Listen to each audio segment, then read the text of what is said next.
Welcome back to Real Bites with the Kirbys. My name is Beth, and today I'll be showing you how to cook Southern fried chicken. Now mind you, there are lots of ways to cook Southern fried chicken, but this is just my technique that I have used for several years now. And it's very simple, very basic. I have chicken breasts that are boneless, skinless, and I've just kind of cut them up in strips. You can cut it up any way you want to. That's just how my family likes it. And I have about 4 cups of flour and about 1.5 tablespoons of salt and about 1 tablespoon of black pepper. And I have about 6 eggs that I'm going to put my chicken in before I dredge it into my flour. And I think that's probably the one thing that makes my chicken a little bit different than everybody else's. Because a lot of people use buttermilk. I've tried that. I didn't like how it turned out. This always turns out very crispy and very tasty. So let's add this in. And I always just take a fork and mix it through. So before I put the chicken in the eggs, I want to go ahead and get my shortening started so that it has enough time to heat up to temperature. So I've already got this skillet going, and I'm using my cast iron skillets for this. And we're going to go over here to this one and fill it up. And I'm guessing, just by looking, because I really don't measure a whole lot when I cook, about 4 cups. So let's go ahead and start getting some chicken into our egg, and then we'll get the flour going. And then we'll fry some chicken.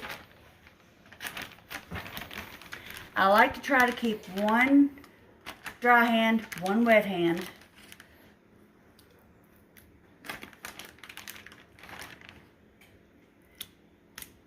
But as you'll see, a lot of times I will mess that up.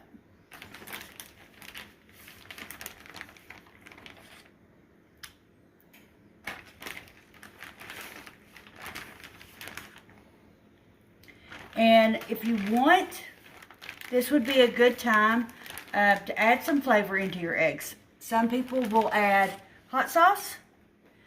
I just don't. My kids have never really been crazy for that. So I've never done it. Hey, we're back. We just took a minute break so I could move stuff over here. Because obviously you don't want to be dragging chicken from your aisle into your pans. We have 2 cast iron skillets. You saw me putting the shortening in them, and they're heated up to about 300, 350. You don't want any higher than that, really, especially cooking in cast iron or something like that on your stove. So let's get some chicken going in here. Now, this is all messy. It's not pretty, but it's tasty. So you're going to get a piece of chicken, kind of let it drip. You're going to throw it in there. You're going to throw all your flour over it. You're going to get in there with your hands and just squeeze that flour into that chicken and that egg. And I do it a couple times just to make sure. You give it a light dusting, and you're going to lay it in there. And you just keep the process going until you fill that all up. Nice little story. The cast iron skillets are passed down from my mother's side of the family. They are the older kind. If you ask me what the names of them are, I couldn't tell you right now. My mother gave me one. My grandmother gave me one. And I absolutely love cooking on them. I think of all the wonderful meals and things that they have cooked on these, and I appreciate them so much. I also have cast iron that I have passed on down to my children.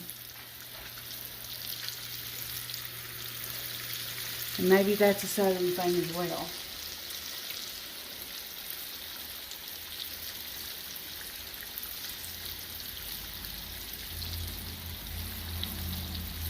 So like I said, this is a messy process. I typically wear an apron. I just didn't think about it tonight because I was a little nervous about doing this on camera. I also typically take off my jewelry, but I also forgot to do that. So I'm not doing all my normals here. And you also don't want to overfill your skillet because it can overflow. It can cause a grease fire, and you don't want that to happen. I also keep a fork close by, so like that piece that didn't go all the way down in there, I just drop him down in there. Flip this chicken over. It takes a lot longer on your first side than it does your second side. So we're going to flip it over. It should be a nice golden brown.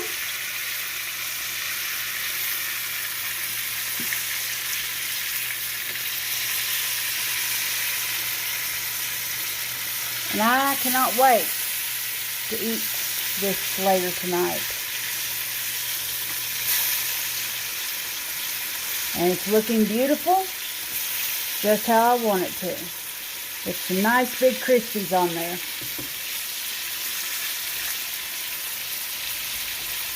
So we're going to take a little break and let all this chicken fry up, and we'll be back in just a moment. Hi, we're back. So this first batch is ready to come off. It's nice and golden brown. And you can use a cookie sheet, anything that will help it drain some of the excess oil off. This is just something I have and have used for years now. But it's nice and golden brown on both sides. I have checked the temperature. I always check the temperature on my biggest piece, and it was 165. So we're going to set this over here, and I will continue frying. Oops.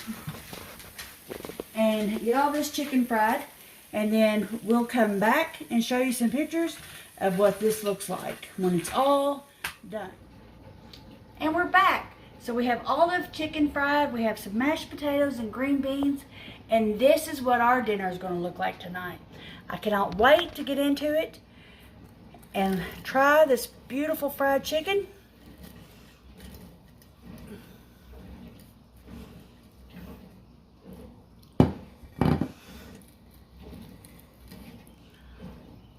Mmm, delicious.